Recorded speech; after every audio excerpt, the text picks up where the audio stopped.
Today is going to be a good day because I get to talk about one of my favorite video games of all time, Shadow of the Colossus. Now, I've talked about a few Colossi before, but I've never actually gotten to talk about why I find them so unique from every other boss fight. And since the Shadow of the Colossus HD remake just came out, I figured now would be the perfect time to make my top 10 favorite Shadow of the Colossus Colossi.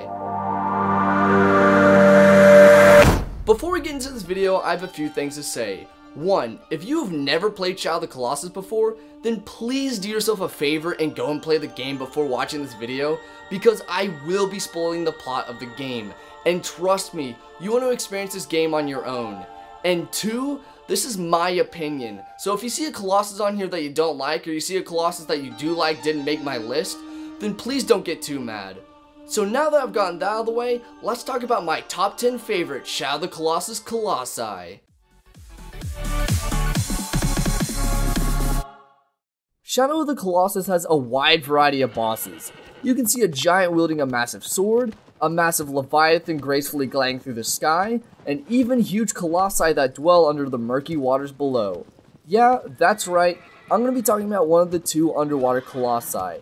Now, for me personally, if a game is going to have an underwater level or an underwater themed boss, then it's gotta be good, because for the most part, underwater bosses are either a hit or miss for me. So, it's very rare to encounter a boss like PHAEDRA where the water doesn't hinder the combat.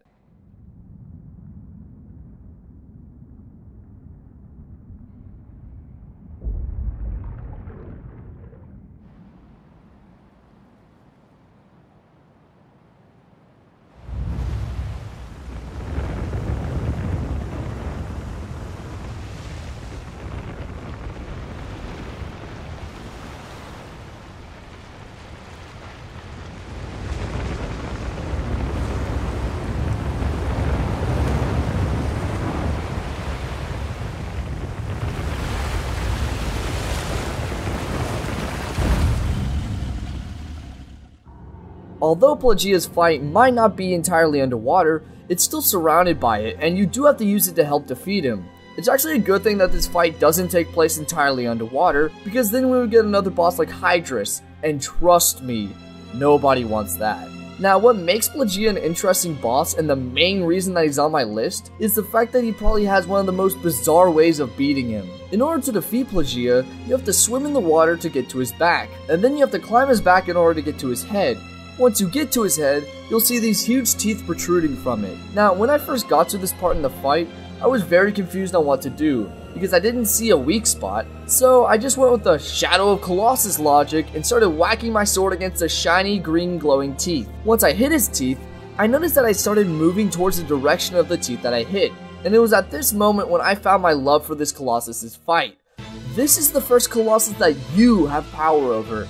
Yes, you've killed many Colossi up to this point in some very manipulative ways, but you've never actually had control of a Colossus. So the fact that you have to make him move around the area and you tell him where to go to try to find something to make him run into, or to find another platform that you can get to, it's just something that feels so satisfying. I don't know about you, but I enjoy getting to control a giant monster, even if it is just moving around a glorified pond. Anyway, after traveling around for a little bit, you find a high platform. So you make PHAEDRA go to that platform, and then you jump off of him and go hide behind the pillar on the platform. After you wait around for a little bit, PHAEDRA will climb onto the platform and expose his weak spot. This fight is actually a fight that a lot of people don't enjoy, and I can definitely see why. The reason why people typically don't enjoy this fight is because of his electricity-based attacks that can stun you, as well as the waiting time that you have to endure while trying to get PHAEDRA to do what you want. And I have to say that I agree with that. I mean, there is a reason why PHAEDRA is only number 10 on my list. Although I don't personally enjoy having to deal with these annoying thunder attacks, I actually do enjoy the waiting time with PHAEDRA's fight, because it gives me time to get to look around at this beautiful world that the ICO team has created. I feel like most people overlook just how awe-inspiring the areas in Shadow of the Colossus are, and this place is definitely an amazing location. Speaking of great designs, PHAEDRA is definitely one of my favorite design Colossi. I really enjoy bosses with quirky appearances that are so drastically different from everything else in their retrospective games, especially in a game like Shadow of the Colossus, where most bosses look intimidating. And I would have to say that PHAEDRA definitely stands out from any of the other Colossi in the game. especially in a game like Shadow of the Colossus, where all, most bosses look intimidating. And I would have to say that PHAEDRA definitely stands out from any of the other Colossi in the game. especially in a game like Shadow of the Colossus, where all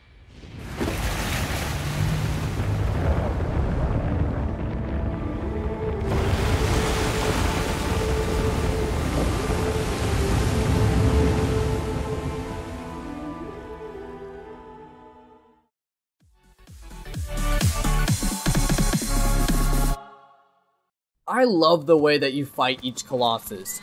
I like how it is you that starts the fight. You are the one who attacks first. The Colossi in the game are usually calm and don't try to attack you unless provoked. So when you encounter a Colossus that starts to charge at you as you approach it, you panic because now you have this huge Colossus coming at you in full force. And the funny thing about this is that most normal bosses are usually the ones that try to attack you first. But since none of the other Colossi in the game do this, it throws you off when you have Dirge charging at you with the intent of killing you.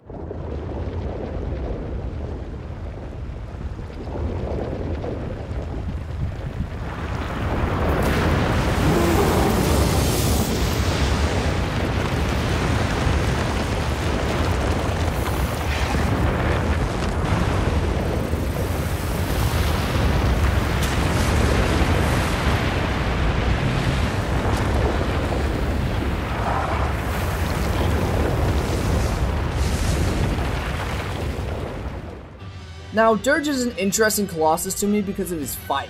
The fight with Dirge has you riding aggro as he's chasing you around the area. In order to be able to damage him, you're gonna need to hit him in his huge glowing eyes. Once you do that, you can climb onto him and kill him. This fight sounds amazing in theory, but this is not the case. Now, I'm not saying that I don't enjoy Dirge's fight. I mean, it wouldn't be on my list if that was the case. I am saying that it can be a little buggy at times. For example, while you're riding on aggro, you have to lock on the Dirge and try to aim at his eye. So while you're doing this, you're not going to be able to see where aggro is running. This is an issue because there are a lot of pillars in the area, so you will most likely run into one, and since Dirge is chasing you, that means that you will most likely get hit by Dirge. Also, locking on the Dirge's eyes can be difficult to do since aggro is constantly moving around. Even though these are some pretty big issues, I still enjoy this fight because of how drastically different it is from any of the other Colossi in the game. Dirge is the only Colossus that chases you and tries to attack you first. Also, Dirge is the only Colossus that tries to go for the more fast-paced and thrilling fight instead of the normal strategy-based one. I mean, look at the difference between PHAEDRA and Dirge.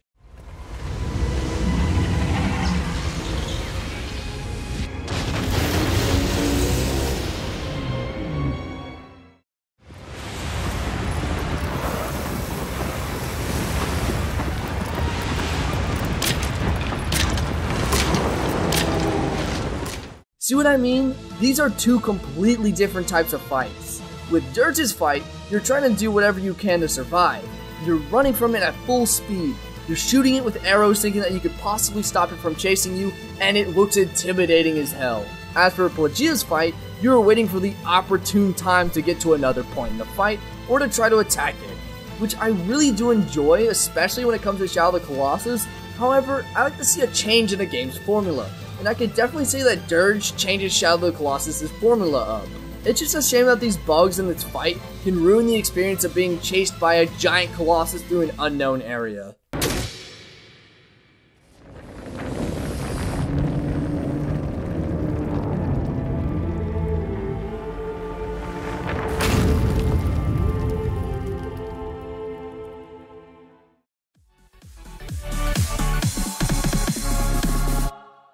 While I was making this list, I kinda already knew the Colossi that were gonna be here. However, I didn't think that I was gonna be putting this Colossus on my list. When I first fought this Colossus, I really didn't think anything of its fight. I actually forgot about this Colossus before my second playthrough of the game. So I was surprised to find that the fight with Kuomori is actually pretty unique as well as enjoyable.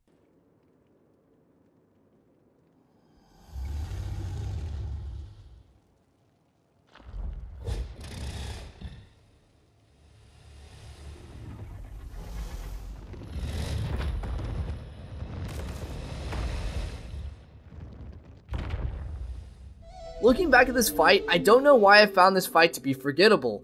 I mean, she's the only lizard-like Colossus that you have to shoot off of a wall as she shoots lightning at you that could do a heavy amount of damage. Now, I'm making this fight seem more action-packed than it really is. The fight is actually surprisingly slow-paced. The best way that I can describe the way this fight feels is that it feels like a turn-based one. She will shoot lightning at you, and then you'll have to wait until the lightning cloud clears up, and then you could try to shoot her leg to make her fall off the wall. But if you miss, then she'll shoot more lightning at you. I haven't seen any other Colossus that fights like this. This is a very peculiar fight because of how much it feels like a turn-based one.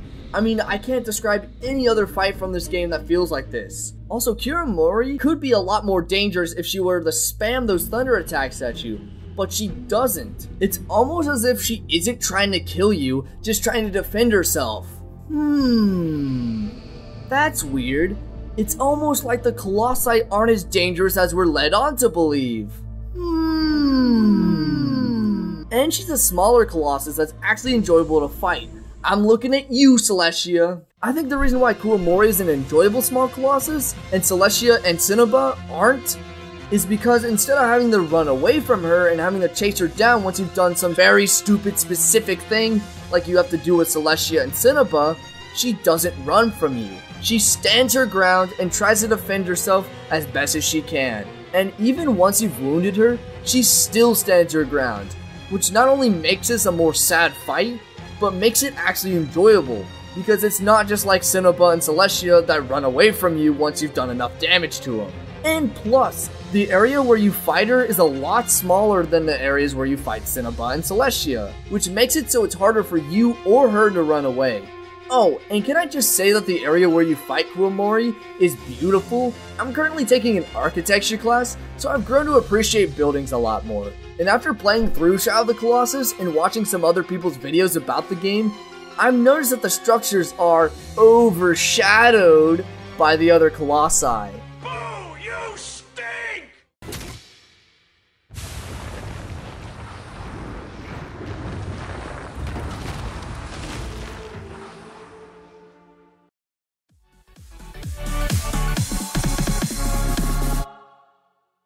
I still can't believe I'm even putting this Colossus on my list. I mean, I used to hate this Colossus with a fiery passion. It actually was my second least favorite Colossus at one point. I didn't start to like this Colossus until I had recently played through the game again. I don't know whether I enjoy this Colossus more now that I'm actually decent at the game, or because I appreciate how unique of a Colossus he is compared to the other Colossi in the game. Well, despite the fact that I actually like Gaius now, I still really hate the area leading up to his fight.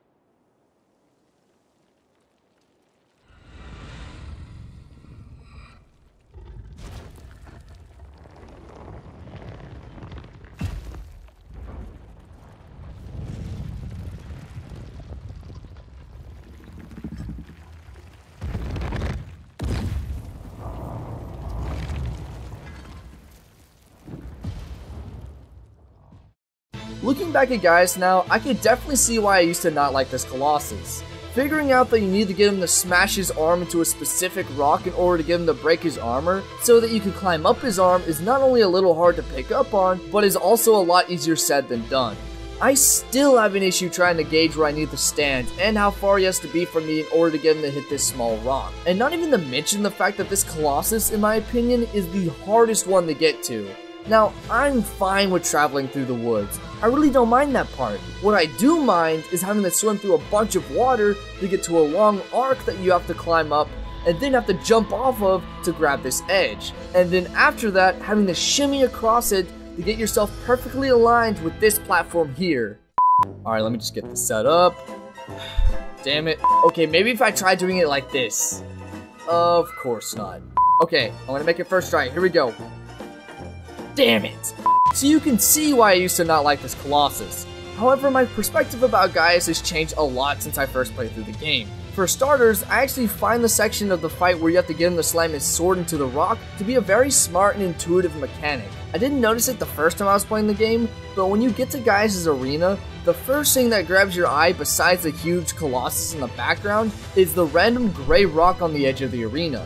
This makes you wonder why this is here and what its significance is. Then you wake up Gaius and get to see some of his attacks, and you notice that one of his attacks is a sword slam.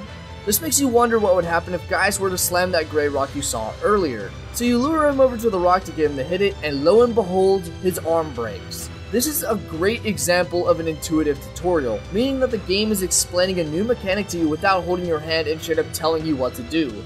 Shadow of the Colossus has a lot of great intuitive tutorials throughout the game, and I think that Gaius' fight best represents his intuitiveness. Besides that, I also really like Gaius' design. Now, I wouldn't say this is the best designed Colossus in the game, but I would say it's in my top 3 favorites. And this Colossus' design also works very well with the game's climbing mechanic. meaning that if you climb up his arm to his head, you can hit that weak spot and then fall down to his waist and hit the weak spot there without having to reclimb the Colossus.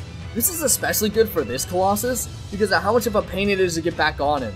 So as you can see, Gaius is actually a really great Colossus. The gameplay is very natural and the fight's pretty entertaining. I just wish I could have a change of heart like this for some other bosses that I hate. I'm looking at you, Rathalos.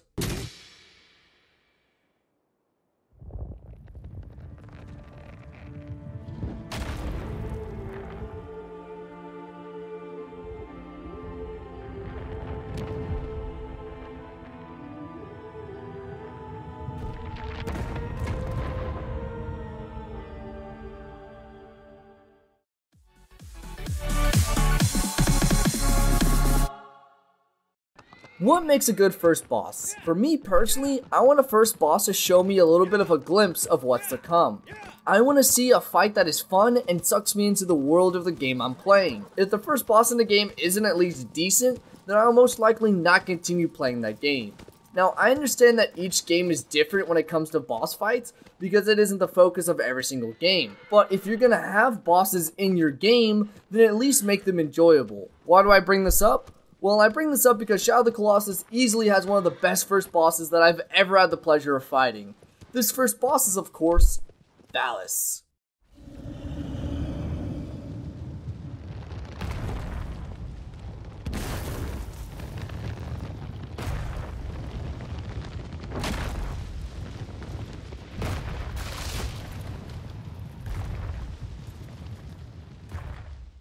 Every single person who has ever played Shadow of the Colossus has a special memory with this certain Colossus, because before this fight, we had no idea how massive these Colossi were gonna be, or how we would take down each Colossus. So when we get to Valis and get to see that cutscene that shows off how big he really is, it just wows us, or at least it wowed me anyway. As for the fight with Valis, he's actually pretty easy compared to some of the other Colossi, which makes sense because he is teaching you how to play the game, which is what every first boss should do, and not just throwing everything at you all at once. Unless the first boss is like the one in Mega Man X, but that's a different discussion for a different video. Anyway, let's get back to Valis' fight. At the start of the fight, you have to try to figure out how to damage him, so you try shooting him with arrows, but all that does is piss him off. So the next logical thing to do is to try to climb his fur, just like you climbed up the wall to get to Valis' fight, and you see that works. But now that you're on his leg, you don't know where to go next because you can't get any further without falling off. So you look around to see if there's any way that you can try to get higher on Valis. After looking around, you notice a blue mark in his leg, so logically you stab that with your sword, which causes Valis to kneel down. So now you're able to climb higher up on Valis. As you're climbing Valis, you'll notice that you're running out of stamina, so you have to try to find some way to rest. And it just so happens that Valis has some platforms on his body that you can rest at. So you go to the first platform you can reach to regain your stamina. Now you are able to continue to climb up Valis. After climbing up a little bit, you get to Valis' head and see a glowing sign there. And since stabbing the glowing blue thing on the back of his leg damaged him a little bit, you assume that stabbing the blue symbol on his head will do the same. So let's recap. During this fight, you learn about stamina management, trying to find weak points in order to advance in the fight, using your sword to find certain weak spots, and stabbing anything that glows blue. You learned all this without the game directly telling you what to do. Well, if you caught on to what the game was trying to tell you anyway. This is yet another example of intuitive gameplay, which is really good for a game like this because intuitive gameplay makes the immersion way better in a video game. So yeah, I really enjoy what this fight does, although the fight itself actually isn't too amazing. Well, when compared to a lot of the other Colossi in the game, that is.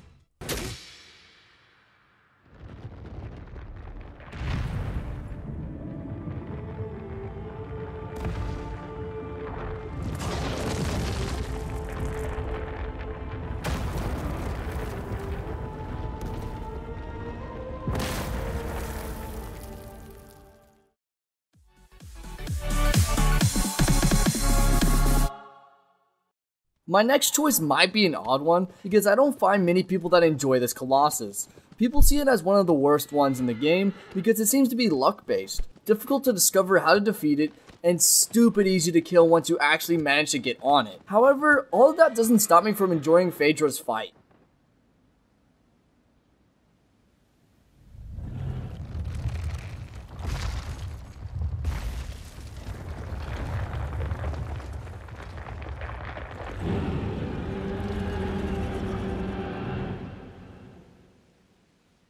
I know that this might shock some people that I enjoy PHAEDRA, but I have my reasons. For starters, PHAEDRA is my favorite Colossus when it comes to his design. I don't know why, but everything about this Colossus' appearance works for me. I feel that his mannerisms fit his design perfectly. You can actually visibly see how he feels while he's trying to find you. At first he's angry that you just shot him with arrows, then he gets confused that you just disappeared, and finally, he gets curious and looks around for where you could have gone.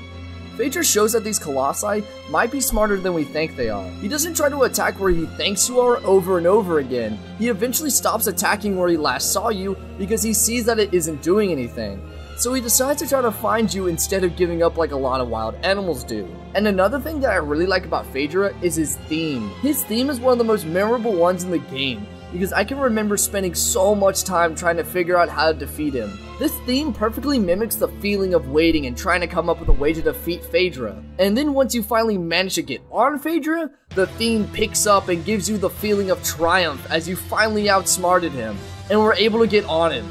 I haven't heard music that mimics the way I feel during a fight better than this theme does, and I know that's a bold statement, but that should show you just how much thought was put into the music in this game. I mean, every theme from this game is amazing, but this one in particular truly resonates with me. Now, for the fight itself, honestly, I feel like it's okay. Yes, the first time I fought it, I was very confused on how to beat it and really didn't enjoy the fight. But the second time I faced it, I started to appreciate him a little more because I heard his theme and how it matched my emotions. I saw how he felt as he was trying to find me. This Colossus, in my opinion, has the most character and realism with him. Well, as real as a huge Colossus monster anyway. All this fight really is trying to get his attention, wait for him to look into the hole that you went into, and then climb him in order to kill him. This isn't the most fun fight ever, but everything else about it is a work of art.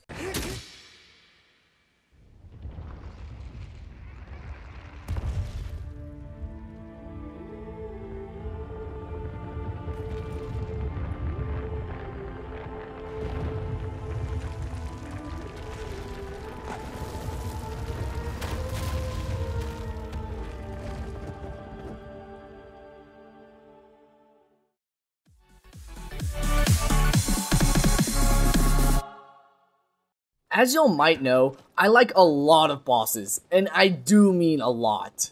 There are several reasons to like a boss, like how memorable it is, the amount of fun I had while fighting that boss, or because it was just one of those satisfying to beat bosses.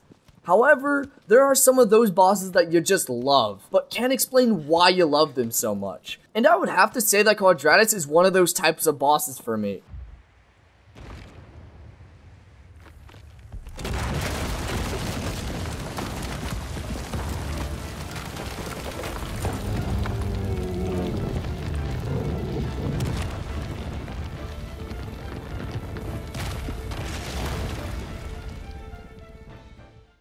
The fight with QUADRATUS is one of the simpler fights. All you have to do to take him down is to hit the bottom of his feet with an arrow, and then climb up his leg and stab his two weak spots. He really isn't a super creative Colossus like Kuamori or PHAEDRA, so why am I putting him at the number 4 spot?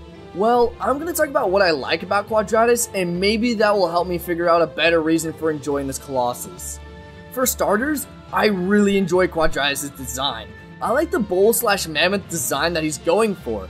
And because of the way he's designed, it makes transversing him pretty easy compared to a lot of other Colossi. I'm looking at you, Argus. And while we're still talking about his design, he is the only 4-legged Colossus that isn't universally hated, and just so happens to be my favorite one in the whole game.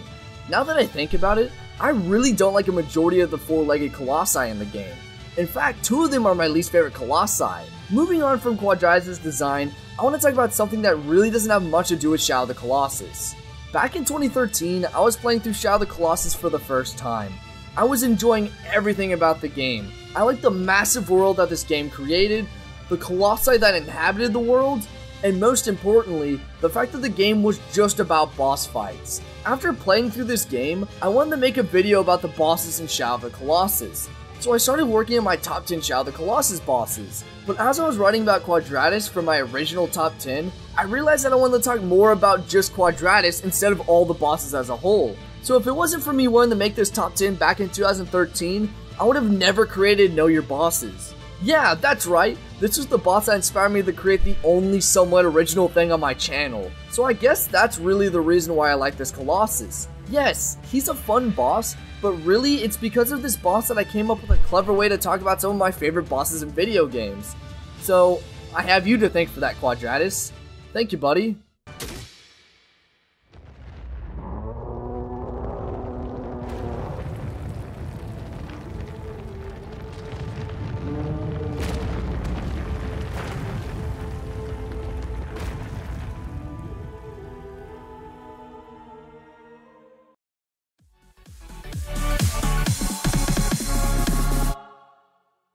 Alright, now we're getting to some of my favorite Colossi from the series, as well as some of my favorite bosses of all time. However, I like each one of these fights for a different reason, so deciding which one I enjoyed more was really hard to do, especially since my opinion of these three Colossi changed so frequently. So, for the time being, Malice is my third favorite Colossi.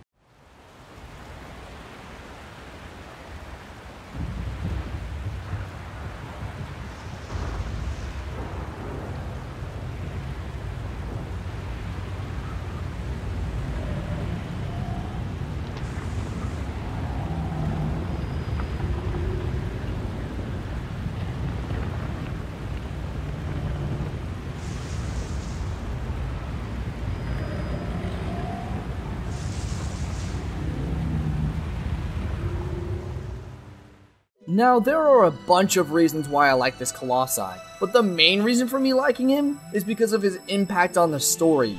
Malice is the final boss of the game and is the last Colossus you need to kill in order to bring your girlfriend back. So you head towards Malice with the intent of saving your girlfriend. But, along the way, this happens.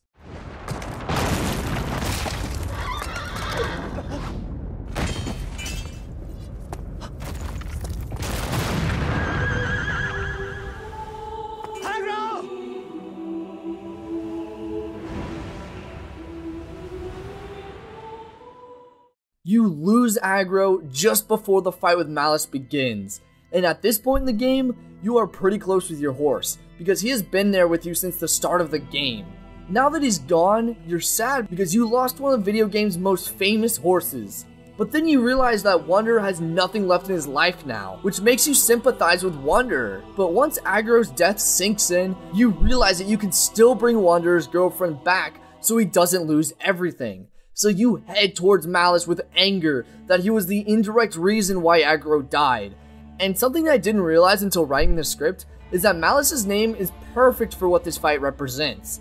As you're probably aware, Malice means bad, and if you've beaten the game, which you should have if you're watching this section of the video, then you realize that you weren't supposed to kill the Colossi, and that what you did was wrong. So the name Malice is significant because this is your final chance to realize what you're doing is wrong. That your intentions are malice. This whole fight is in vengeance so that you can redeem Aggro and bring your girlfriend back to life. And the music for this fight, it's not triumphant like typical final boss themes are. It's gloomy and sad like it's trying to tell you that your victory is not going to be satisfying. And that is why I think this is one of the most powerful moments from Shadow of the Colossus. The game never directly tells you this. It's all said through Aggro's death and the atmosphere throughout Malice's fight. Now, the story portion of this fight is not the only thing that I like about Malice. As I said before, there are a lot of reasons why I like Malice. I also like how Malice is the final test in the game. You have to use almost everything you've learned from other Colossi fights in order to beat Malice. You have to strategically maneuver through the stage without getting hit by his light beams, then you have to climb his body and use small weak points to get higher up on him. And finally, you have to use arrows to get to his head to deliver the final blow. And while we're talking about Malice's design, I just have to say that Malice's design is very fitting for this fight. He's a huge tower that you have to climb, which could be symbolism for your journey throughout the game, taking down Colossus after Colossus. As you can see, the fight with Malice is handled perfectly and is the perfect way to end this game.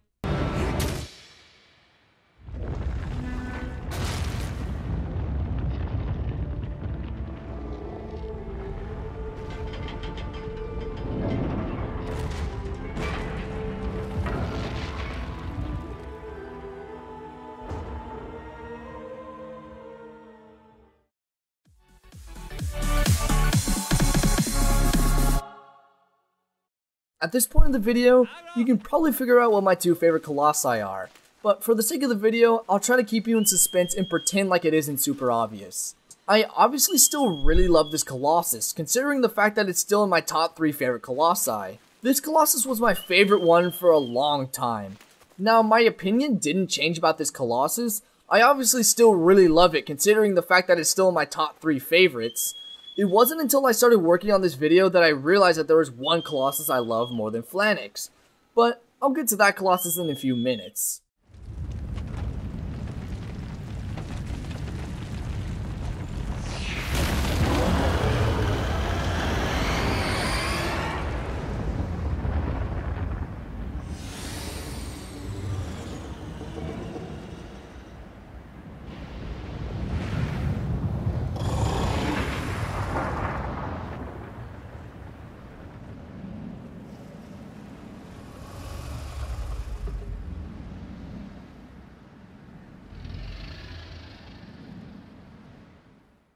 Yeah, that's right, Phalanx is no longer my favorite Colossus.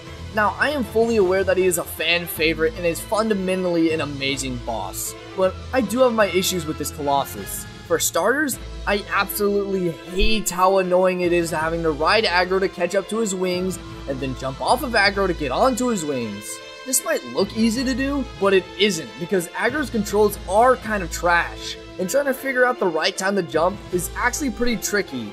And whenever you do jump off, there's a high chance that you'll miss his wings. If you do, you have to get back on aggro, chase Phalanx down again, set yourself up for the right spot to jump off of aggro, and then jump off and pray that you land on his wings this time. And once you do get on Phalanx to attack him, it is very likely that you will not kill him in one go, meaning that you'll have to repeat shooting him out of the sky, catching up to him on aggro, and then jumping onto his wings. Now, there is a trick on how to take him down in one cycle, which I covered in my Know Your Bosses on him. Shameless plug, I know. Boo! You stink! But I've never been able to pull this trick off. It might sound like I don't like this Colossus, but obviously that isn't true considering that he's my number 2 spot. You might be wondering what exactly it is I like about Phalanx.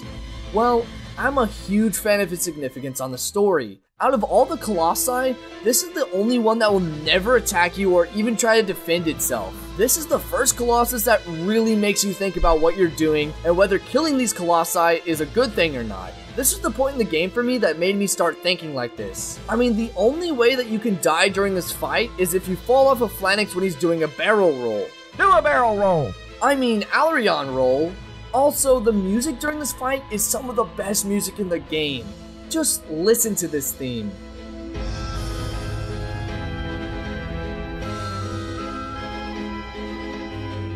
There are just no words to describe the magnitude of this theme. I also really enjoy the vast open deserts where you fight Phalanx. I'm not sure if they did this on purpose, but the area is surprisingly calm compared to all the other areas. The only thing here in this massive landscape is you and Phalanx.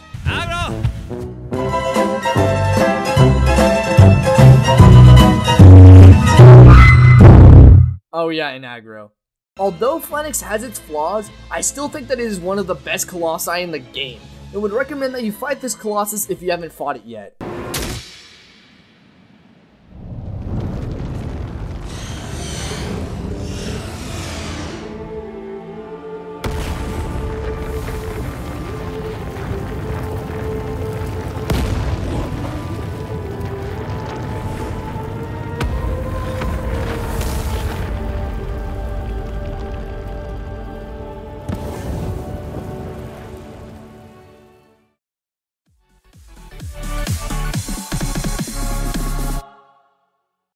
My number 1 choice should be pretty obvious for anyone who has fought all 16 Colossi, because this is either people's favorite Colossus, or it's a close second. No matter how hard I try, I can't find any flaws with this Colossus.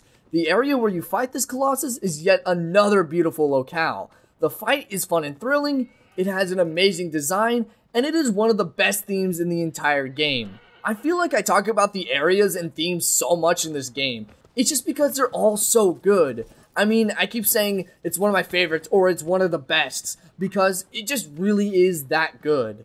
Ladies and gentlemen, my number 1 choice for my favorite Colossus is the one and the only AVION.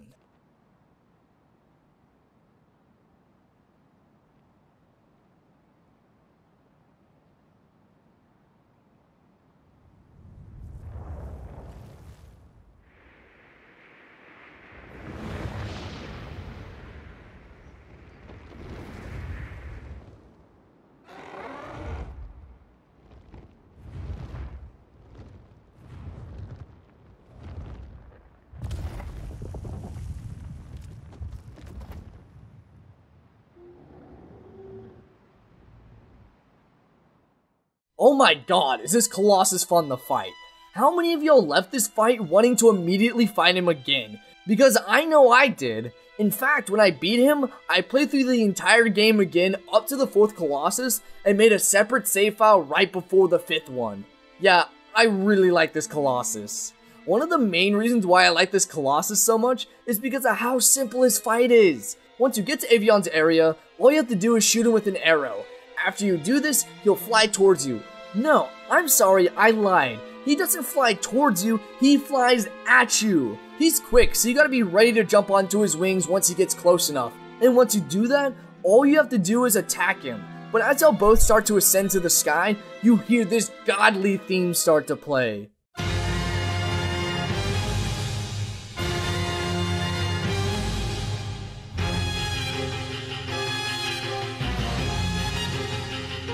Damn. Every time I hear this theme, I get hyped. This is by far one of the best boss themes that I've ever heard. But that's not the only thing that's amazing about this Colossus. He's also the easiest Colossus to maneuver. I've mentioned this quite a bit throughout this video, because it is one of the game's most important features. If a Colossus is awkward to maneuver like Argus and Barbara are, then it can ruin the immersion that fight creates. Some examples of this are if you keep getting stuck on a certain part of a boss, or you keep falling off of it because of poor level design. Wow, I never thought I would say that the boss itself has a bad level design. Now I've mentioned how some bosses have really horrible levels, but I've never said the boss itself has a bad level design. My point is that Avion's level design is simple and easy to maneuver. You have 3 weak spots that are close to each other, and you don't have to go through any unnecessary obstacle to get from one to the other. However, they didn't make it too easy to get from one to the other. The developers didn't make it hard to get to them by adding unnecessary hills or walls. They made Avion turn upside down in the air so that you would have to hold on to his fur. This is a good way to make an easy fight challenging without adding a bunch of hurdles that pad out the fight. Handling the challenge of beating Avion like this is a lot more clever because it tests your skills of stamina management. Another thing that makes this mechanic work so well is that Avion gives you a warning before he's about to flip over. This way you can stop attacking Avion and gain some stamina back. So if you fall in the water because you didn't have enough stamina, it's your fault. You weren't prepared for the flip even though he gave you clear signs he was about to do it.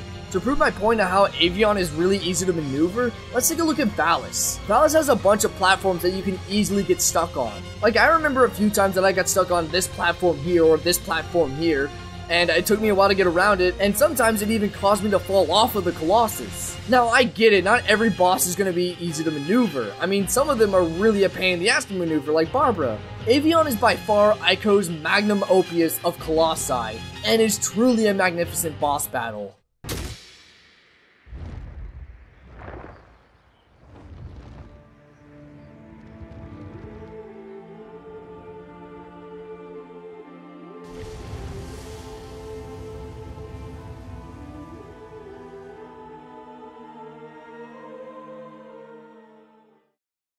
So as you can see, Shadow of the Colossus has some amazing bosses. I mean, it is a game entirely made out of bosses, so you know they had to be good. And to top it all off, the story is phenomenal, even if it is super sad. Ico, I really want you to make a sequel to this game, but I know that will never happen. But at least we got this HD remake to hold us over, right? You know what? I don't want to be done talking about Shadow of the Colossus. I want to make another video about the game. But what video could I make? Oh, I know. Maybe a Know Your Bosses. Yeah, I could make a Know Your Bosses. But what Colossus could I talk about? I can't make a video about Avion because I've already talked about Avion enough here. Maybe I can make a video about a Colossus I didn't cover. I mean, it's not like I can make a video about my least favorite Colossus. Right? I don't think I could put myself through the pain of fighting him again. He's just such a horrible Colossus. Oh shit.